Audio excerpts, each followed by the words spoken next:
Bismillahirrahmanirrahim. Assalamualaikum warahmatullahi wabarakatuh. Merdeka! Allahu Akbar! Saudara-saudara sebangsa dan setanah air, ini penampilan pertama saya setelah saya dilaporkan oleh seseorang yang bernama Joko Widodo. Oh, kita apokat sing jenenge Kurnia iki yo alah. Cangkemmu nduk. Rumah samku kena advokat wis kondang pol gaya maca bismillahirrahmanirrahim sok lamis congormu kuwi nek cekel bongko kowe diteni bongko kowe Kurnia ya sok-sokan kowe sok ngerti hukum kowe ya nek ora iso mbuktekno ijazah Pak Jokowi palsu kudu sing nomor pindho sing tak goleki dapur tak tungkak cangkemam tak jojoi watu ya iling-iling wi. Legislasi yang tidak pro kepada rakyat ya, pasti itu, dan gaduh sepanjang. Pak Jokowi sebenarnya bukan tidak pro kepada rakyat, melainkan sebenarnya Pak Jokowi itu tidak pro kepada barisan-barisan sakit hati dan gerombol sakit hati kayak kalian. Karena organisasi kalian yang terlarang itu yaitu HTI dan FPI dibubarkan oleh Pak Jokowi karena terlarang. Jadi kalian tidak terima sehingga kalian menyalahkan Pak Jokowi. Itu yang tidak pro sama kalian. Kalau Pak Jokowi itu pro rakyat, pro kepada rakyat kecil. Itu yang kalian permasalahkan sampai sekarang. Karena organisasi terlarang yang kalian bentuk yaitu HTI dan FPI tidak ada lagi di negara ini. Makanya kalian dendam banget sama Pak Jokowi. Itu aja sih yang saya tangkap. Makanya kalian bilang kebijakannya tidak pro rakyat. Rakyat yang mana? Pak Jokowi itu bukannya tidak pro rakyat. Pak Jokowi itu tidak pro sama kelompok kalian. Itu aja sih, terima kasih. Agak lain memang. Universitas Gadjah Mada sebagai salah satu universitas tertua, bermarwah dan bermartabat tercoreng oleh karena, mohon maaf saya katakan ya, rektornya itu Ibu Ova Amelia itu mengatakan meyakini bahwa ijazah Jokowi itu adalah asli. Dalam kapasitas sebagai seorang profesor mengatakan meyakini, ini sungguh memalukan ini ya. Meyakini itu bisa siapa saja ya. Kalau bicara hukum nggak bisa yakin, harus dibuktikan di pengadilan dan itu tidak dilakukan. Betul? Kita bisa membuktikan bahwa Joko Widodo adalah Presiden 2 periode yang memimpin Indonesia dengan ijazah palsu. Orang Solo boleh, karena tidak semua orang Solo jahat kan? Kebetulan yang satu itulah yang merusaknya kan begitu. Mungkin maksudnya garang begitu ya. Ini style Sumatera sebenarnya. Kalau hatinya hati yang sangat sayang kepada bangsa ini begitu ya. Hatinya enggak tahu saya hati Solo. Orang Solo boleh, karena tidak semua orang Solo jahat kan? Kebetulan yang satu itulah yang merusaknya kan begitu. Kata-kata siapa yang mendalilkan dia yang membuktikan itu berulang kali itu. Ya, dia ulang-ulangi diulang terus. kali. Jadi ini tidak berkembang hanya di situ saja begitu. Sehingga kami mengambil kesimpulan, kesempatan ini harus kita sampaikan untuk memberikan masukan kepada Bapak Joko Widodo. Karena saya melihat bukan barangkali ya, saya merasa kuasa hukumnya tidak memberikan petuah-petuah, nasihat-nasihat hukum yang pas menurut saya begitu kan. Karena sebenarnya kuasa hukum yang baik itu tidak semata-mata menyenangkan klien, tapi harus menyampaikan kekuatan-kekuatan apa yang dimiliki, kelemahan-kelemahan apa yang akan terjadi, supaya jika terjadi permasalahan hukum, pembelaannya itu bisa tuntas dan pas begitu ya kan. Nah, jadi ketika dia bilang kalau Anda yang mendalilkan, Anda akan membuktikan, tuh saya dengan Bang Rizal tuh seperti nggak tahan-tahan pengen jawab gitu ya. Tapi saya paham, saya harus menghormati Bang Rizal untuk langsung menjawab itu. Bang Rizal bilang, begini Bapak, bahwa sebenarnya kekuatan membuktikan itu tidak hanya pada yang mendalilkan. Yang menolak pun itu harus bisa membuktikan ya. Jadi di dalam sebuah persidangan itu antara yang menggugat dan yang digugat itu mempunyai hak equal untuk membuktikan. Nah, perlu kami sampaikan katanya kan bahwa kami ini bukan hanya bisa mendalilkan, tapi kami ini sudah akan membuktikan. Bismillahirrahmanirrahim. Assalamualaikum warahmatullahi wabarakatuh. Merdeka! Merdeka! Merdeka! Ya, saya sangat bersemangat pada hari ini ya. Allahu Akbar. Saya bersemangat sekali pada hari ini ya.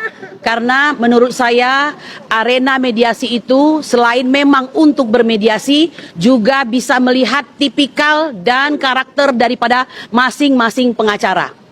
Sebagai seorang yang beragama, saya sangat percaya sebagaimana surat Al-Balad ya, ada golongan kiri dan ada golongan kanan. Saya ingin mengatakan secara jelas, insya Allah kita golongan kanan. Siapa itu golongan kanan? Golongan kanan adalah orang yang mengambil jalan sukar untuk menegakkan keadilan.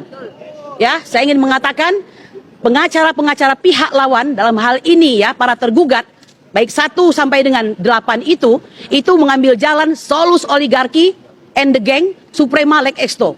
Jadi Anda mengambil jalan menyelamatkan oligarki dan para penjahat-penjahat sebagai suatu keutamaan. Ya, ini kebalikan daripada keselamatan rakyat.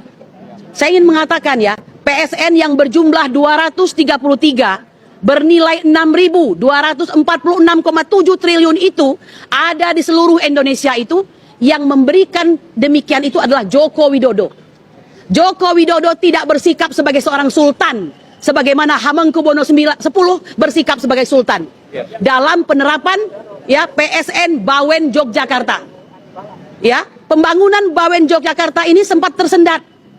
Bukan karena Hamengkubuwono X sebagai sultan yang dihormati rakyat tidak mengerti kepentingan daripada PSN, tapi beliau memikirkan rakyatnya dan memberikan ya persyaratan. Apa itu persyaratannya? Bahwa PSN Bawen Yogyakarta tidak boleh mengganggu situs cagar budaya. Bahwa Bawen Tol Yogyakarta tersebut tidak boleh mengganggu kawasan ekonomi. Tidak boleh membelah kawasan. Tidak boleh mengganggu komunitas dan pastinya berguna bagi masyarakat.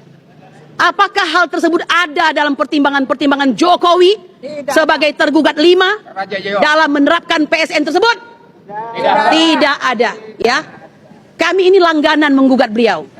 Sangat menunggu pertemuan dengan beliau, betul? Kalau begitu Bapak Jokowi yang terhormat, kapan Anda akan datang ke pengadilan? Masih ada 1 kali panggilan lagi. Stoplah cawe-cawe, stoplah main presiden-presidenan, ya. Sehingga Anda mendapatkan privilege bahwa Anda dengan sangat bahagia, presiden kami yang kami cintai harus mengatakan hidup Jokowi. Ya, apanya yang hidup? Kami berharap kesetiaan seorang presiden ya yang memang konon katanya sangat berjiwa setia kawan itu jangan digeser menjadi fanatisme buta sehingga Anda buta dengan kejahatan yang sudah dilakukan oleh mantan Presiden Republik Indonesia ke-7. Betul? Nah, oleh karena itu tidak berpanjang-panjang, sama seperti koordinator kami katakan tadi, datang saja Pak pada panggilan yang tinggal 1 kali lagi. Jika tidak, Andalah yang membutuhkan sebenarnya ya. Anda yang membutuhkan klarifikasi itu. Sebelum perkara ini dibuka secara luas dan lebar dan rakyat bisa melihat satu demi satu dosa-dosa Anda. Demikian. Betul? Kalau begitu, tunggu tanggal 25 Februari 2025, itu adalah mediasi terakhir. Setelah itu, tiada maaf bagimu, tiada damai bagimu, kami siap menghadapi Anda. Subhana rabbika rabbil izzati amma yasifun, wassalamu ala mursalin, walhamdulillahi rabbil alamin. Merdeka! Terima kasih apa yang disampaikan oleh Mbak Kurnia, tadi cukup jelas juga. Sekarang lawyer dari kita, dari Mbak Susi untuk menyampaikan. Silakan Mbak. Habis ini langsung prinsipal ya. Habis prinsipal. Lagi. Bismillahirrahmanirrahim. Assalamualaikum warahmatullahi wabarakatuh. Waalaikumsalam. Salam akal sehat. Salam akal sehat. Insya Allah yang ada di sini semua akalnya sehat. Amin. Semoga kita doakan bersama ya. Semoga presiden kita diberikan kesehatan dan akal yang sehat. Sehingga statementnya menenteramkan rakyat. Kita kembali kepada hasil mediasi tadi. Saya sangat tergelitik dengan rekan advokat dari pihak tergugat. Kok sangat baper ya? Mereka itu menyatakan bahwa dia sudah beriktikat baik dengan datang. Yang kita sebut tidak beriktikat baik itu siapa? Aguan, Antoni Salim, Erlangga Hartarto, Jokowi, dan yang lainnya. Dari T1 sampai dengan T8. Sekali lagi, yang tidak beriktikat baik dan tidak berakal sehat itu adalah tergugat 1 sampai 8. Di mana pada hari ini menyatakan dengan bangganya seorang advokat bahwa dia sudah menerima kuasa, berarti dia yang akan menentukan semuanya. Dia yang akan mewakilin, sudah diberi kuasa yang akan mewakilin. Tetapi kan dasar daripada mediasi itu tidak seperti itu, sudah jelas dan sangat gamblang bahwa diatur dalam perma maupun undang-undang yang lainnya bahwa mediasi itu wajib dihadiri oleh para tergugat. Sekali lagi, himbauan atau seruan kepada presiden kita, bukan Prabowo ya, mohon maaf, Presiden Prabowo Subianto. Kami berharap bahwa beliau tetap istiqomah, bahwa beliau sadar, istighfar. Mungkin kemarin statementnya itu kepleset atau hilaf. Jadi kami mohon kembalilah ke jalan yang benar. Kalau memang Anda masih sebagai macan Asia, buktikan tidak hanya dengan auman, tetapi buktikan dengan tindakan yang nyata. Buktikan dengan cengkramanmu. Jadi tidak hanya dengan omon-omon. Saya rasa dari kami sekian, untuk yang lain kami persilakan.